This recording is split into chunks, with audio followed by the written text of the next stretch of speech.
Free voice में आपका स्वागत है दोस्तों। मैं अजय शर्मा। स्वाति मालीवाल, अरविंद केजरीवाल, आम आदमी पार्टी के बीच में जो आंतरिक संघर्ष की स्थितियां बनी हुई हैं, उन पर कुछ नई बातें सामने आई हैं।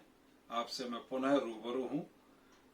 स्वाति मालीवाल के घर आज संजय सिंह गए थे, उसके वीडियो फुटेज आ गए हैं। इसी बीच में केंद्रीय गृह मंत्री अमित शाह ने एक बड़ी टिप्पणी कर दी है। अरविंद केजरीवाल को जो जमानत मिली है, अंतरिम जमानत प्राप्त हुई है, उसको लेकर उन्होंने कहा कि अदालत का ये निर्णय एक रूटीन निर्णय नहीं है। बहुत से लोग इसे स्पेशल ट्रीटमेंट की तरह देखते हैं। अब गृह मंत्री का ये वक्तव्य गंभीर वक्तव्य है और बहुत से लोग इस वक्तव्य से कुछ अर्थ जरूर निकालना चाहेंगे। साथ ही अमित शाह जी ने एक और टिप्पणी की। उन्होंने कहा कि सिर्फ 22 सीटों पर या 23 सीटों पर आम आदमी पार्टी लड़ रही है और बात करती है पूरे देश की। और इसके साथ ही उन्होंने ये भी कहा कि अरविंद केजरीवाल अभी खुद एक ऐसे मसले में उलझे हुए हैं जिससे देखिए वो कब तक निकल पाते हैं।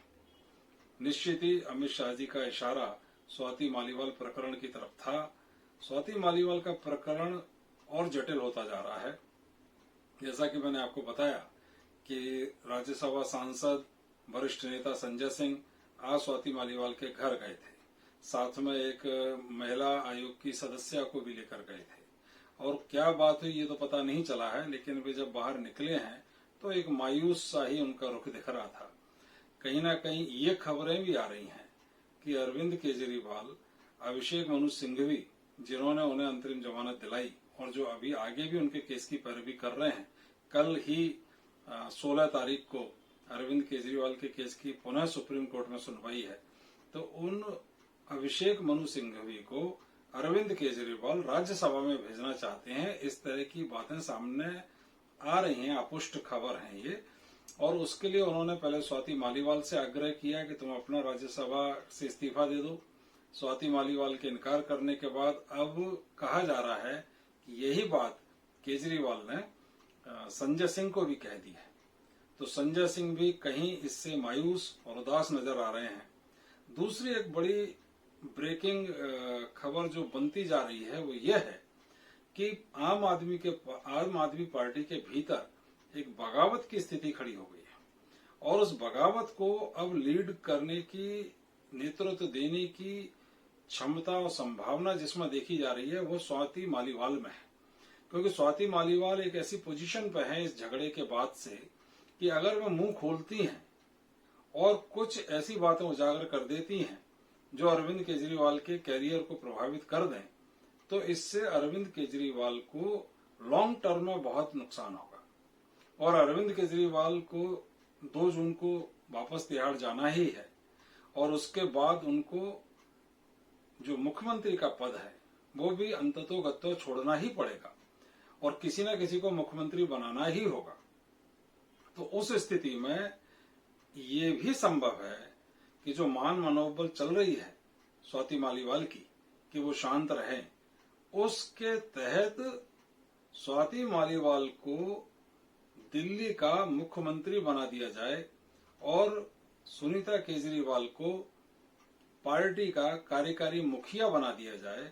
इस तरह की इक्वेशन भी उभरती दिख रही है और इसमें कहीं ना कहीं संजय सिंह भी अब स्वाति मालीवाल के पक्ष में खड़े नजर आ रहे हैं। और जो लंदन में बैठे हैं एक और सांसद राघव चड्ढा, जो बहुत क्लोज रहे अरविंद केजरीवाल के, जिनको अरविंद केजरीवाल ने पंजाब का सुपर मुख्यमंत्री जैसा बना दिया था, वे भी पूरी तरह मौन है। खबर है कि उनकी आंख का कुछ इलाज चल रहा है, लेकिन बहुत लंबे समय से उनकी तरफ से खुलकर कोई बात नहीं की गई है। हालांकि ट्विटर पे वो निरंतर सक्रिय रहे हैं। कहीं ना कहीं इस बगावत के आंदोलन में जो पार्टी के भीतर सुलग रहा है उसमें राघव चड्ढा की भी भूमिका देखी जा रही है। और केंद्र सरकार, भाजपा इस पूरे मौके को बहुत गहराई से ऑब्जर्व कर रही है।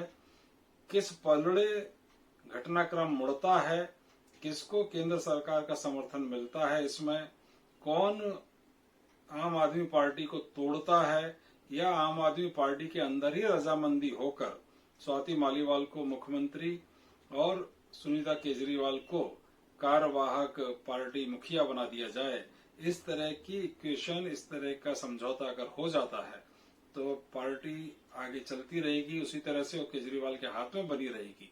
और एक बार केस का निस्तारण हो जाने के बाद केजरीवाल फिर से उसको अपने तरीके से हैंडल कर पाएंगे, क्योंकि जो मास अपील केजरीवाल की है वो ना तो सुनीता केजरीवाल की है, ना स्वाति मालीवाल की है, ना संजय सिंह की है, ना राघव चड्ढा की है। और ये बात ये सारे नेता भी जानते हैं। तो ये भी कहीं ना कहीं एक ऐसा सोल्यूशन ढूंढने की कोशिश करेंगे जिसमें केजरीवाल इनके साथ बने रहें और सत्ता इनके हाथ में आ जाए। अभी मनीष सिसोदिया और सत्येंद्र जैन जो कि जेल में हैं, उनके भी बेल मिलने पर बाहर आने से सिचुएशन किस करवट बैठेगी ये भी अभी देखने की बात रहेगी।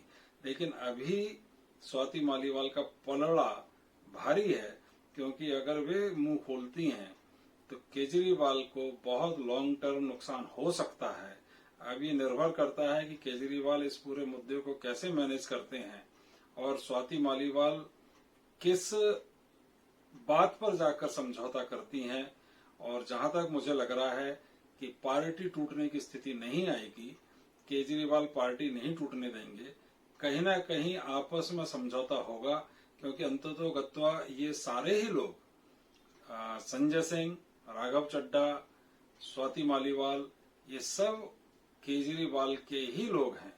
और आज किसी वजह से सत्ता के समीकरण इस तरह के हो गए हैं कि वे संघर्ष की स्थिति में आ गए हैं। तो केजरीवाल को एक चतुर राजनेता की तरह, एक रियल स्टेट्समैन की तरह इस समय एक्ट करना पड़ेगा। खुद को भी बचाना है, पार्टी को भी बचाना है और अपने असंतुष्ट साथियों को भी संतुष्ट करना है। और स्वाति मालीवाल प्रकरण पर जनता के सामने बिल्कुल क्लीन चिट होकर भी आना है, क्योंकि ये मामला बहुत तूल पकड़ गया है। सोशल मीडिया पर बहुत इसके ऊपर वीडियोस आ रहे हैं, यूट्यूबर्स अपनी अपनी बात कह रहे हैं। तो अच्छा तो यही होगा कि स्वाति मालीवाल को साथ लेकर अरविंद केजरीवाल खुद एक प्रेस कॉन्फ्रेंस करें और इस मुद्दे पर जो भी गलतफहमियां हैं उनको दूर करें। देखिए अभी नई नई करवट ले रहा है ये मुद्दा। ये आम आदमी पार्टी के भीतर का संघर्ष कई तरीके से सामने आता दिख रहा है। अभी तो पंजाब में भगवंत मान की राजनीति अलग तरीके से चल रही है, उस पर भी हम बाद में चर्चा करेंगे। तो केजरीवाल वास्तव में जेल से आने के बाद और बड़े एक चक्रव्यूह में उलझते दिख रहे हैं, लेकिन जिस तरह के वो चतुर खिलाड़ी हैं राजनीति के, लगता है कि इससे भी वो सकुशल निकल जाएंगे। थैंक यू वेरी मच, धन्यवाद।